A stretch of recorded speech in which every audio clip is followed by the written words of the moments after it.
রাজ্যে মাদক পাচারের নতুন কৌশল সামনে এলো এবার। ডাক বিভাগের পার্সেল পরিষেবাকে ব্যবহার করে বিপুল পরিমাণ ফেন্সিডিল রাজ্যে ঢোকানোর চেষ্টা ব্যর্থ করল পুলিশ। পুলিশ সূত্রে জানা গেছে, গুজরাটের আহমেদাবাদ থেকে পাঠানো একাধিক পার্সেল আগরতলার প্রধান ডাকঘরে এসে পৌঁছয়।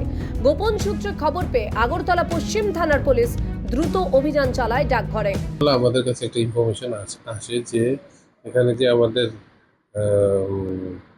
ইন্ডিপেন্ডেন্ট ডেলিভারি সেন্টার আছে আগরতলা পোস্ট অফিসে, সেখানে 4টি কার্টুন এসেছে যেগুলির ভিতরে মানে কন্ট্রাব্যান্ড আইটেম, এনডিপিএস আর্টিকেল থাকবে।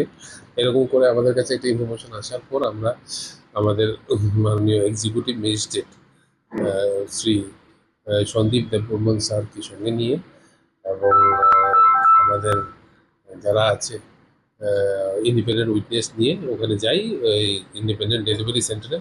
ওখানে যাওয়ার পর আমরা এই 4টি কার্টুনকে আমরা পাই।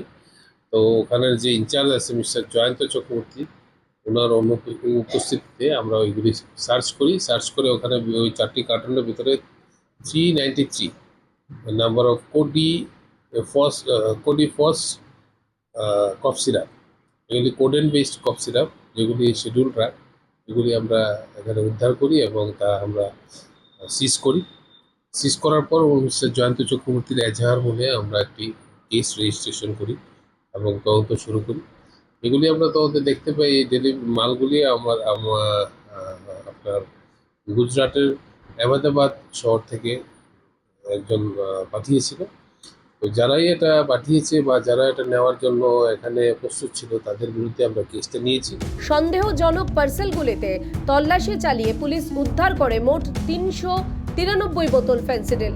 উদ্ধার হওয়া মাদকের বাজার মূল্য কয়েক লক্ষ টাকা বলে অনুমান তদন্তকারীদের। ত্রিপুরা থেকে দেবাশিস ঘোষের রিপোর্ট, সিএন ত্রিপুরা।